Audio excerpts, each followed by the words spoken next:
Aqui ó, fazendeiro da região, Manuel Paulino, da Aldeia Velha.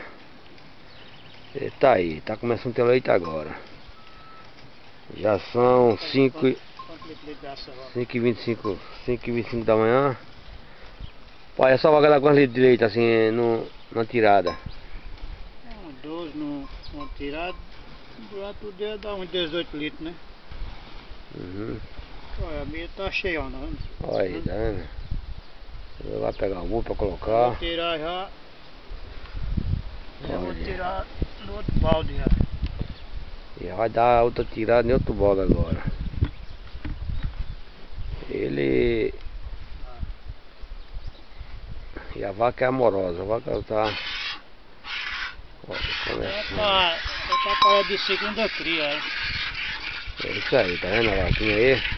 é G e Holanda. Aí, valeu, pai, tchau.